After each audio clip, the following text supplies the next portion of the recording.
Hi friends, അനുമോൾക്കെതിരെ ഇപ്പോൾ cyber ആക്രമണം അതുപോലെ തന്നെ സെക്ഷൽ ഹറാസ്മെൻറ്റ് ഇതൊക്കെ നടന്നുകൊണ്ടിരിക്കുകയാണ്. അനുമോൾ അതിനെതിരെ കേസ് കൊടുക്കാൻ പോവുകയാണ്. കാരണം അനുമോൾ ഒരു അത്യാവശ്യം അവിടെ ഇവിടെയൊക്കെ കാണുന്ന ഒരു ഡ്രസ്സ്, അതായത് വൃത്തികെട്ട രീതിയിലുള്ള ഡ്രസ്സല്ല, പക്ഷേ അതിട്ട് കഴിഞ്ഞാൽ ശരീര വടിവ്, ആകാര വടിവ് അത്യാവശ്യം നല്ല രസത്തിൽ കാണുന്ന ഒരു ഡ്രസ്സ്.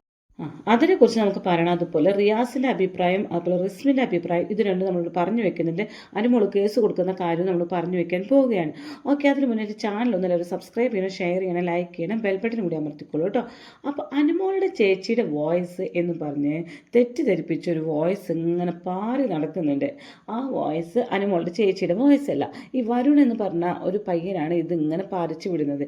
ഈ വരുൺ പറഞ്ഞിരിക്കുന്നത് എന്താണെന്ന് വെച്ചിട്ടുണ്ടെങ്കിൽ, അനുമോളുടെ ചേച്ചി ഇയാളെ കുറിച്ച് പറയുന്നതാണ്, വിനു പി ആറിനെ കുറിച്ച് പറയുന്ന വൃത്തികെട്ട രീതിയിലുള്ള കാര്യങ്ങൾ ആണ് ഈ വോയിസിലെന്ന് പറയുന്നത്. പക്ഷേ അനുമോൾ കുറച്ച് അവിടെ ഇൻ്റർവ്യൂ കൊടുത്തു. ഇപ്പോൾ ദുബായിലാണ് അനുമോൾ നിൽക്കുന്നത്. അനുമോൾ അവിടെ വെച്ച് ഇൻ്റർവ്യൂ കൊടുത്തിരുന്നു. ആ ഇൻ്റർവ്യൂവിൽ കുറച്ച് കാര്യങ്ങൾ വിനുവിനെ കുറിച്ച് കുറച്ച് സ്റ്റേറ്റ്മെൻറ്റ് പറഞ്ഞിട്ടുണ്ട്. ആ സ്റ്റേറ്റ്മെൻറ്റ് ഒരു പെൺകുട്ടി അവിടെ നിന്ന് കേട്ടുകൊണ്ട് ആ പെൺകുട്ടി അത് സഫീന ബീവിക്ക് അയച്ചു കൊടുത്തൊരു സ്റ്റേറ്റ്മെൻറ്റ്, ഒരു വോയിസ് ആണത്.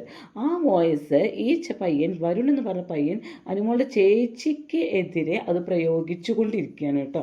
അപ്പോൾ ആ ചേച്ചിക്ക് എതിരെയാണ് ഇത് പറയുന്നത്. അപ്പോൾ ഇതിനെതിരെ അനുമോൾ വന്ന് കേസ് കൊടുക്കാൻ പോവുകയാണ്. അത് മാത്രമല്ല, ഈ പയ്യൻ ചെയ്തു വെച്ചിരിക്കുന്ന വേറെ കുറേ കാര്യങ്ങളുണ്ട്.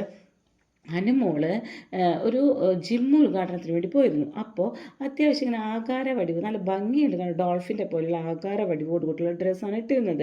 അപ്പോൾ ഈ ഡ്രസ്സ് ഇട്ടപ്പോൾ ശരിക്കും അനുമോൾക്കുള്ള, സ്ത്രീകൾക്കുള്ള എല്ലാ ഭാഗങ്ങളും നന്നായി മുളച്ച് കാണുന്നുണ്ട്. അപ്പോൾ ഈ മുളച്ച് കാണുമ്പോൾ ഈ പയ്യൻ പറഞ്ഞിരിക്കുന്നത് എന്താണ്, വെച്ച് കെട്ടി വന്ന് നിൽക്കുന്നത് കണ്ടില്ലേ? അവിടെ ബിഗ് ബോസിൻ്റെ ഉള്ളിൽ ഇവൾ എന്താണ് പറഞ്ഞിരുന്നത്, മറ്റുള്ളവരുടെ ഡ്രസ്സിങ്ങിനെ കുറിച്ച് പറഞ്ഞിരുന്ന ഇവൾ ഇപ്പോൾ നോക്ക് വെച്ച് കെട്ടി നിൽക്കുന്നത്, അവിടെ നിൽക്കട്ടെ, മെഴുകട്ടെ അവൾ. എല്ലാവരുടെ ഡ്രസ്സിനെ കുറിച്ചും പറഞ്ഞിരുന്നവളല്ലേ ഇവള്. ഇപ്പോൾ ഇവൾക്ക് ചാൻസ് കുറയുമ്പോൾ അവിടെ ഇവിടെയൊക്കെ മുളച്ച് നിൽക്കുന്ന ഡ്രസ്സും ഇട്ടുകൊണ്ട് ഉദ്ഘാടനത്തിന് വന്ന് നിൽക്കുന്ന ഉദ്ഘാടന റാണി എന്നൊക്കെ പറയുന്നുണ്ട്. അതുപോലെ കൊച്ചുകുട്ടിയൊന്നുമല്ല, 33 വയസ്സുണ്ട് എന്ന് പറയുന്നു. അപ്പോൾ ഈ സ്ത്രീക്ക് അല്ലെങ്കിൽ ഈ അനുമോൾക്ക് ഇഷ്ടമുള്ള ഡ്രസ്സ് ഇടട്ടെ. ഈ പയ്യൻ എന്താണ് അതിൽ, വെച്ച് കെട്ടി നിൽക്കട്ടെ, വെച്ച് കെട്ടി നിൽക്കാൻ ഇഷ്ടമുണ്ടെങ്കിൽ ആ കുട്ടി നിൽക്കട്ടെ. ഇപ്പോൾ വയസ്സ് എത്രയാകട്ടെ, 33, 43, 53 ആവട്ടെ.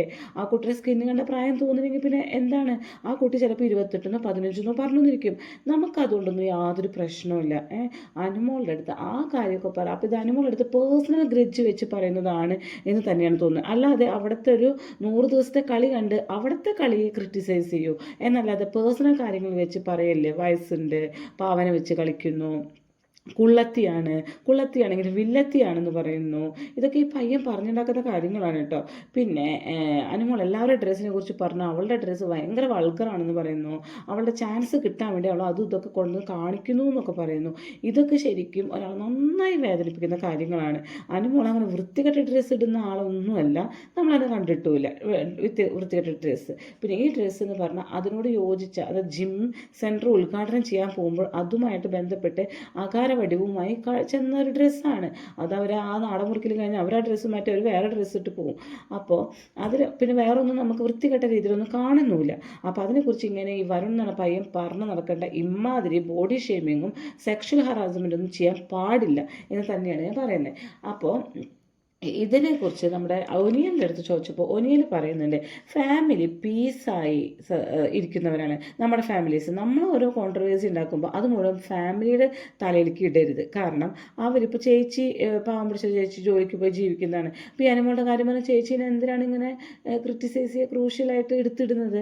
അപ്പോൾ അത് അനുമോൾക്ക് അത് സഹിക്കാനുള്ള കഴിവുണ്ടാകും. കാരണം അനുമോൾ ഈ ഇൻഡസ്ട്രിയിൽ നിൽക്കുന്നത് കുറേ വർഷമായിട്ടുണ്ട്. അനുമോൾ അത് സഹിക്കേണ്ടവളാണ്. കാരണം 100 ദിവസം അനുമോൾ അവിടെ ചെന്ന് ചെയ്തതാണ്. അപ്പോൾ അനുമോൾക്ക് അതിനെതിരെ ദേഷ്യമാണെങ്കിൽ പോയി കേസ് കൊടുക്കാം, പോയിട്ട് കേസ് കൊടുക്കാം. പക്ഷെ ചേച്ചിക്ക് ഇതൊന്നും പരിശീലനം ഉണ്ടാവില്ല. അപ്പോൾ എന്തിനാണ് അവരുടെ ഇടയിൽ പ്രോബ്ലം ഉണ്ടാക്കുന്നത് എന്ന് ഒന്നിൽ ചോദിക്കുന്നുണ്ട്.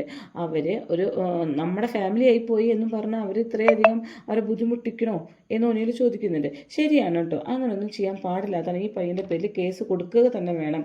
കാരണം ഇങ്ങനെ ഇല്ല കഥകൾ വെച്ചുണ്ടാക്കരുത്. ഒരുപാട് കാര്യങ്ങൾ നമുക്ക് സമൂഹത്തിൽ ക്രിറ്റിസൈസ് ചെയ്യാനുണ്ട്. ആ കാര്യങ്ങൾ വെച്ച് ക്രിറ്റിസൈസ് ചെയ്യും. ഒരാൾ പേഴ്സണൽ ഗ്രഡ്ജ് വെച്ച് ചെയ്യാതെ ഇനി ഈ പയ്യൻ അനീഷിൻ്റെ അന്ധമായിട്ടുള്ള ഫാനാണെന്ന് പറയുന്നത്. അങ്ങനെ ചെയ്യാൻ പാടില്ല. അനീഷിനെ എല്ലാവർക്കും ഇഷ്ടമാണ്, നമുക്കും ഇഷ്ടമാണ്. അനുമോളുടെ ഫാൻസിന് പോലും അനീഷിനെ ഇഷ്ടമാണ്. കാരണം എന്താണ് അയാളുടെ ക്യാരക്ടർ. അത് വിചാരിച്ച് അനുമോളെ ഇടിച്ച് താഴ്ത്തി കുള്ളത്തി വില്ലെത്തി എന്താണ് അവിടെ ഇവിടെ തൂങ്ങി നിൽക്കുന്നവൾ മറ്റത് മന്ത്രവാദം ചെയ്ത് നടക്കുന്നു, ഇതൊന്നും പറയാൻ പാടില്ല. അങ്ങനെയൊന്നും ചെയ്യാൻ പാടില്ല. അനീഷിനെ നിങ്ങൾ പൊക്കിക്കോളൂ. ഏത് നേരം ഇയാൾ പറയുന്നത് അനീഷിനെ ഫോളോവേഴ്സ് ആക്കൂ, അനീഷിനെ സബ്സ്ക്രൈബ് ചെയ്യൂ നിങ്ങൾ, അല്ലെങ്കിൽ അനീഷിനെ പൊക്കി പറയൂ. അനീഷിനെ പൊക്കി പറഞ്ഞിടത്തൊക്കെ ഇയാൾക്ക് ഭയങ്കര സന്തോഷമാണ്.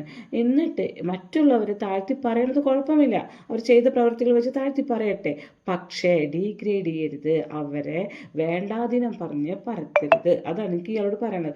അതുകൊണ്ട് തന്നെ ഇയാളുടെ പേരിൽ കേസ് കൊടുക്കുക തന്നെ വേണം എന്ന് തന്നെയാണ് എൻ്റെ അഭിപ്രായം. ഇനി റിയാസ് അനുമോളെ കുറിച്ച് എന്താണ് പറഞ്ഞത്? നമ്മുടെ റിയാസിനെ എല്ലാവർക്കും അറിയാലോ, ഡോക്ടർ റോബിനുമായിട്ട് ചെറിയൊരു കശപശയൊക്കെ നടന്ന് ഡോക്ടർ റോബിനെ ഔട്ടാക്കിയ ഒരു വലിയൊരു നായകൻ തന്നെയാണ് റിയാസ്. അപ്പോൾ റിയാസ് പറയുന്നുണ്ട്, PR ഉണ്ടെങ്കിലും ഇല്ലെങ്കിലും കേരള ജനതയെ സാറ്റിസ്ഫൈ ചെയ്യാൻ ആർക്കാണോ പറ്റുന്നത് അവരാണ് ബിഗ് ബോസിൽ ജയിക്കുന്നത്. അനുമോൾക്ക് അത് ചെയ്യാനുള്ള കഴിവുണ്ട് അല്ലേ? അതുകൊണ്ട് അനുമോൾ വിജയിച്ചു. അതുകൊണ്ട് അനുമോൾ PR-ൻ്റെ ബലത്തിൽ വിജയിച്ചതൊന്നുമല്ല. അനുമോൾ ജനതയെ, നമ്മുടെ കേരള ജനതയുടെ പൾസ് അറിഞ്ഞ് പെരുമാറണം. ഇപ്പം നമ്മുടെ കേരളത്തിൽ പെരുമാറുന്ന ആൾക്കാരല്ല നോർത്ത് ഇന്ത്യയിലുള്ളത് അല്ലേ?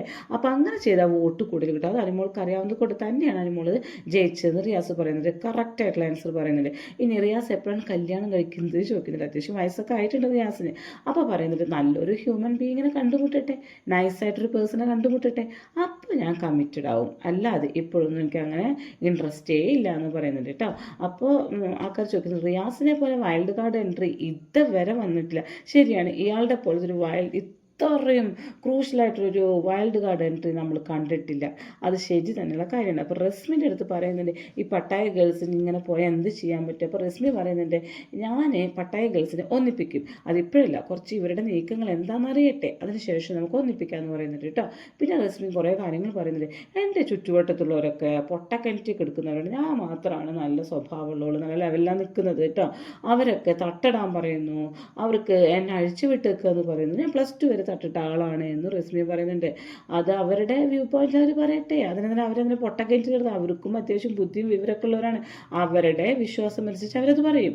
ഇനി അത് ചെയ്യാൻ പറ്റില്ലെങ്കിൽ വേണ്ട, അത് കേൾക്കാൻ നിൽക്കണ്ട. അപ്പോൾ റസ്മി ആരൊക്കെ എന്തൊക്കെ വിമർശിക്കുന്നുണ്ട്, അതൊക്കെ അവർ ചെയ്തിട്ടാണോ? അല്ലല്ലോ. അപ്പോൾ അവർ ആ പൊട്ടക്കിണറ്റിൽ നിന്ന് പുറത്തേക്ക് വന്നൊന്ന് മനസ്സിലാക്കണം എന്നൊക്കെയാണ് റസ്മി പറയുന്നത്. പഠിച്ചതുകൊണ്ട് മാത്രം കാര്യമില്ല. അത് ശരി തന്നെ, പഠിച്ചതുകൊണ്ട് മാത്രം കാര്യമില്ല.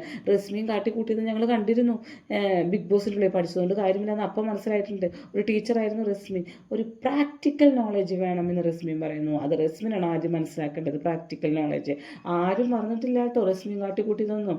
എല്ലാം ഓർമ്മയില്ല. സീസൺ 7 കഴിഞ്ഞാലും റസ്മിൻ്റെ സീസണും ഇപ്പോൾ മനസ്സിൽ നിൽക്കേണ്ടത് തൊട്ട് മുന്നത്തെ സീസണാണല്ലോ. ഇനി ഞാൻ മതത്തിൽ വിശ്വസിക്കുന്നില്ല, വിശ്വസിക്കേണ്ട. ആരാണ് മതത്തിൽ വിശ്വസിക്കുന്നത്? ഒരാളും വിശ്വസിക്കുന്നില്ല. ഇപ്പോഴത്തെ തലമുറ ആരും മതത്തിൽ അങ്ങനെ അഡിക്റ്റ് ആവുമെന്ന് എനിക്ക് തോന്നുന്നില്ല. എല്ലാവരും അവരുടെ വ്യൂ പോയിന്റ് അനുസരിച്ച് എല്ലാവരും വിമർശിക്കുന്നുണ്ട്. അപ്പോൾ റസ്മി ആ പറഞ്ഞവരൊക്കെ തെറ്റായിട്ടാണ് എനിക്ക് തോന്നുന്നത് കേട്ടോ. ഇനി റസ്മി പറഞ്ഞത്, എനിക്കൊരു ആചാരമില്ല, അനുഷ്ഠാനമില്ല എന്നൊക്കെ പറയും, നിസ്കാരമില്ല, വേണ്ട, ഇതൊന്നും വേണമെന്ന് ആരും നിർബന്ധിക്കുന്നില്ലല്ലോ. റസ്മിനെ അഴിച്ചു വിട്ടൊക്കെ തന്നെയാണല്ലോ സമൂഹത്തിൽ. അതുകൊണ്ടല്ലേ റസ്മിനെ ജീവിക്കുന്നേ.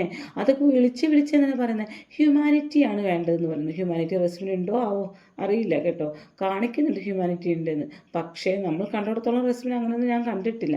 പിന്നെ അമ്മയോട് എപ്പോഴും ആൾക്കാർ ചോദിക്കും, മോളെ അഴിച്ചു വിട്ടേക്കുകയാണോ എന്ന് പറയുമ്പോൾ അമ്മയ്ക്ക് വിഷമമാവാറുണ്ട്. പക്ഷേ ഇപ്പം അമ്മ അത് ഓക്കെയാണ്, അഴിച്ചു വിട്ടേക്കുകയാണ് ഇപ്പം പറഞ്ഞു ആൾക്കാരും അടുത്ത് വേറെ വിഷയങ്ങളിലേക്ക് ആൾക്കാർ പോയി തുടങ്ങി. എനിക്ക് ഈ ലോകം ഒന്ന് എക്സ്പ്ലോർ ചെയ്യണം. അവിടെ ഇവിടെയൊക്കെ നടന്നോ, ഒറ്റയ്ക്ക് നടന്നോ, അങ്ങനെ എക്സ്പ്ലോർ ചെയ്യണം. അല്ലാതെ ഈ 3 കുട്ടികളൊക്കത്തും വെച്ച് ഒതുങ്ങിക്കൂടാ, എനിക്ക് താല്പര്യമില്ല. ആരെങ്കിലും പറഞ്ഞ റസ്മിനോട് അങ്ങനെ താല്പര്യമുണ്ടോ എന്ന് ചോദിച്ചോ? ഇല്ലല്ലോ. നല്ലൊരു കല്യാണം കഴിക്കുന്നുണ്ടോ എന്ന് ചോദിച്ചു, അതിനാണിപ്പോൾ ഇത് പറഞ്ഞത് കേട്ടോ. നല്ലൊരു പാർട്ട്ണറെ കണ്ടാൽ ഞാൻ കല്യാണം കഴിക്കും. ഇതുവരെ ഞാൻ കണ്ടുമുട്ടിയിട്ടില്ല. അതിനർത്ഥം ഇവിടെ ഉള്ളവരൊന്നും നല്ലവരല്ല എന്നല്ലേ?